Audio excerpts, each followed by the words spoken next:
भारत माता की, भारत माता की, भारत माता की।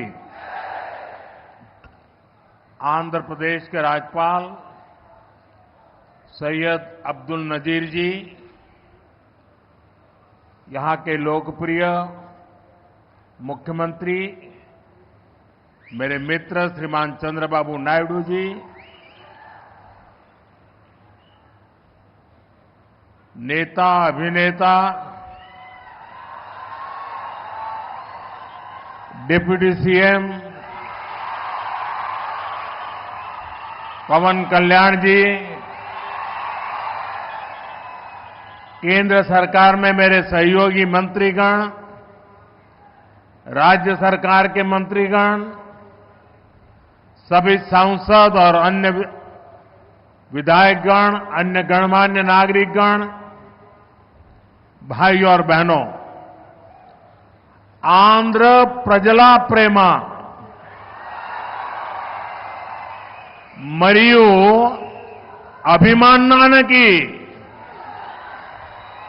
నా కృతజ్ఞతలు,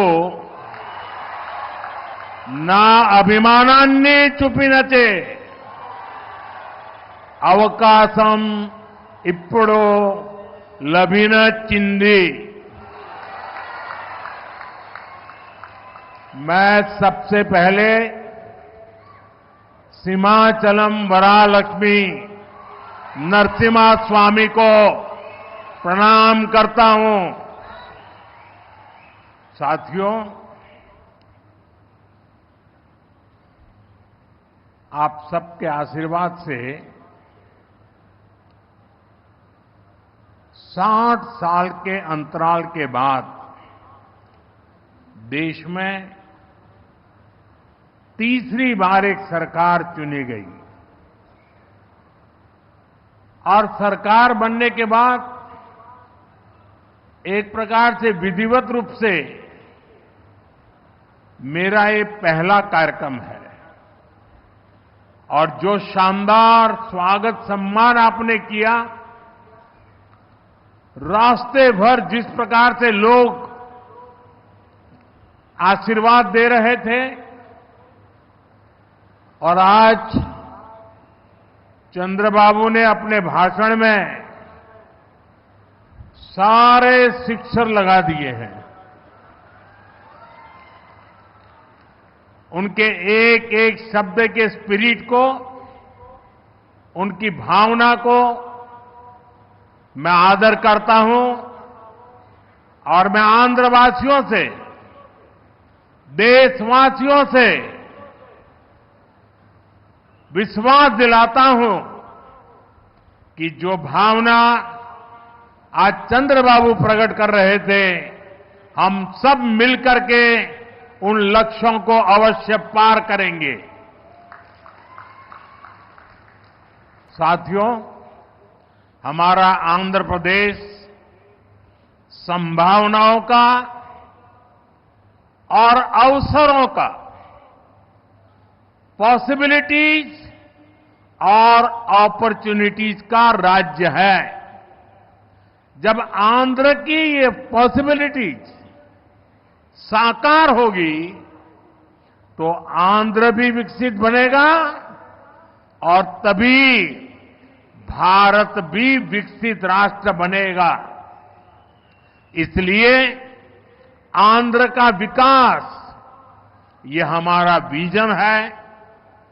आंध्र के लोगों की सेवा ये हमारा संकल्प है। आंध्र प्रदेश ने 2047 तक राज्य को करीब करीब $2.5 ट्रिलियन की इकोनॉमी बनाने का लक्ष्य रखा है। इस विजन को साकार करने के लिए चंद्रबाबू गारू की सरकार ने स्वर्ण आंध्र एट 2047 की पहल की है। इसमें केंद्र की एनडीए सरकार भी आंध्र प्रदेश के हर लक्ष्य के साथ कंधे से कंधा मिलाकर चल रही है। इसलिए केंद्र सरकार लाखों करोड़ की योजनाओं में आंध्र को विशेष प्राथमिकता दे रही है। आज यहां 2 लाख करोड़ रुपए से ज्यादा के प्रोजेक्ट का उद्घाटन और शिलान्यास किया गया है। ये प्रोजेक्ट्स आंध्र प्रदेश को विकास को नई ऊंचाई देंगे। मैं इन डेवलपमेंट प्रोजेक्ट के लिए आंध्र प्रदेश समेत पूरे देश को बधाई देता हूं। साथियों, आंध्र प्रदेश अपने इनोवेटिव नेचर के कारण आईटी और टेक्नोलॉजी का इतना बड़ा हब है। अब समय है आंध्र नई फ्यूचरिस्टिक टेक्नोलॉजीज का सेंटर बने। जो टेक्नोलॉजीज अभी डेवलप ही हो रही है, हम अभी से उनमें लीड लें। आज ग्रीन हाइड्रोजन का इस्तेमाल ये ऐसा ही उभरता हुआ क्षेत्र है। देश ने 2023 में नेशनल ग्रीन हाइड्रोजन मिशन की शुरुआत की थी। हमारा लक्ष्य है 2030 तक 5 million metric tons green hydrogen का प्रोडक्शन। इसके लिए शुरुआती चरण में 2 ग्रीन हाइड्रोजन हब स्थापित होंगे, जिनमें से एक हमारा विशाखापट्टनम है। भविष्य में विशाखापट्टनम दुनिया के उन गिने चुने शहरों में होगा जहां इतने बड़े स्केल पर ग्रीन हाइड्रोजन प्रोडक्शन की फैसिलिटी होगी। इस ग्रीन हाइड्रोजन हब से अनेक जॉब अपॉर्चुनिटीज तैयार होगी। साथ ही आंध्र प्रदेश में मैन्युफैक्चरिंग इकोसिस्टम भी डेवलप होगा। साथियों, आज मुझे नक्कापल्ली में बल्क ड्रग पार्क प्रोजेक्ट का शिलान्यास करने का अवसर भी मिला है। आंध्र प्रदेश देश के उन 3 राज्यों में से एक है जहां इस तरह के पार्क की स्थापना की जा रही है। इस पार्क में मैन्युफैक्चरिंग और रिसर्च के लिए बेहतरीन इंफ्रास्ट्रक्चर तैयार किया जाएगा। इससे इन्वेस्टर्स का उत्साह बढ़ेगा और यहां की फार्मा कंपनियों को फायदा होगा। साथियों,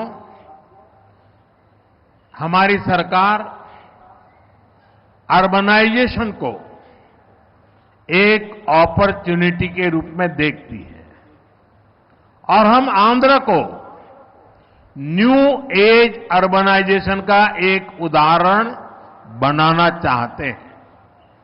इसी विजन को साकार करने के लिए आज कृष्णापट्टनम इंडस्ट्रियल एरिया यानी क्रीज सिटी का फाउंडेशन स्टोन रखा गया है। ये smart city Chennai Bengaluru industrial corridor का हिस्सा बनेगी। इससे आंध्र में थाउजेंड्स ऑफ करोड़ का इन्वेस्टमेंट आएगा और लाखों इंडस्ट्रियल जॉब तैयार होगी। साथियों, आंध्र प्रदेश को पहले से श्री सिटी के रूप में मैन्युफैक्चरिंग हब का फायदा मिल रहा है। हमारा प्रयास है कि आंध्र प्रदेश इंडस्ट्रियल और मैन्युफैक्चरिंग के क्षेत्र में देश के टॉप स्टेट्स में शामिल हो। मैन्युफैक्चरिंग को बढ़ावा देने के लिए हमारी सरकार पीएलआई जैसी स्कीम्स चला रही है। इसका परिणाम ये है कि आज कई प्रोडक्ट्स की मैन्युफैक्चरिंग में भारत की गिनती दुनिया के टॉप कंट्रीज में होने लगी है। साथियों, आज नए विशाखापट्टनम शहर में साउथ कोस्ट रेलवे जोन मुख्यालय की भी फाउंडेशन रखी जा रही है। आंध्र प्रदेश के विकास के लिहाज से ये बहुत इंपॉर्टेंट है। लंबे समय से एक अलग रेलवे जोन की मांग हो रही थी। आज ये स्वप्न साकार हो रहा है। साउथ कोस्ट रेलवे जोन का मुख्यालय बनने के बाद इस पूरे क्षेत्र में कृषि और व्यापार से जुड़ी एक्टिविटीज का विस्तार होगा। इसके अलावा टूरिज्म क्षेत्र और लोकल इकोनॉमी को भी प्रगति के नए अवसर मिलेंगे। आज यहां कनेक्टिविटी से जुड़े थाउजेंड्स ऑफ करोड़ के प्रोजेक्ट्स का उद्घाटन और शिलान्यास भी हुआ है। रेलवे के क्षेत्र में आंध्र प्रदेश उन राज्यों में शामिल है जहां 100% इलेक्ट्रिफिकेशन हो चुका है।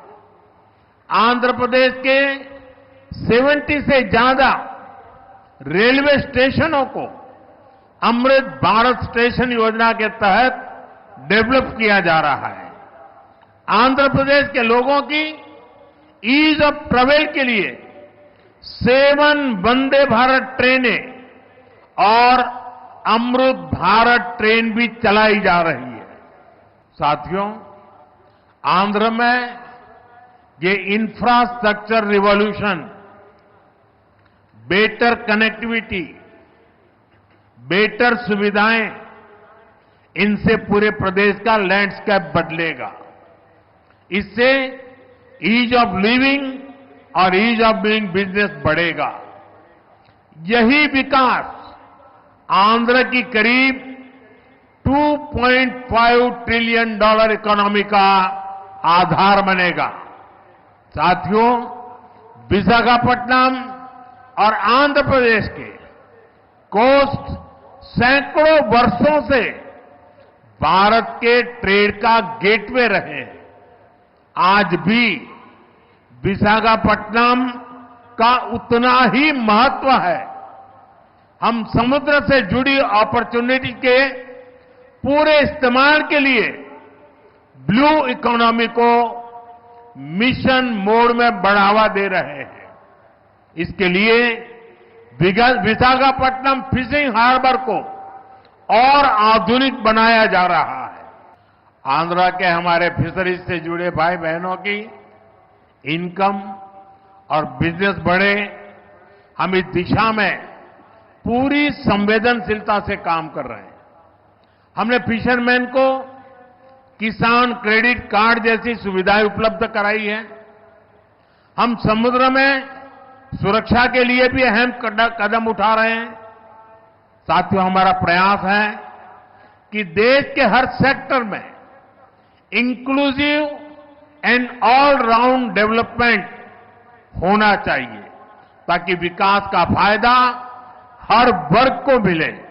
इसके लिए एनडीए सरकार समृद्ध और आधुनिक आंध्र प्रदेश के निर्माण के लिए प्रतिबद्ध है। आज जिन प्रोजेक्ट का शुभारंभ हो रहा है, उसे आंध्र के लोगों की समृद्धि सुनिश्चित होगी। मैं एक बार फिर इन प्रोजेक्ट के लिए आप सभी को बहुत बहुत बधाई देता हूं। आप सबका बहुत बहुत धन्यवाद।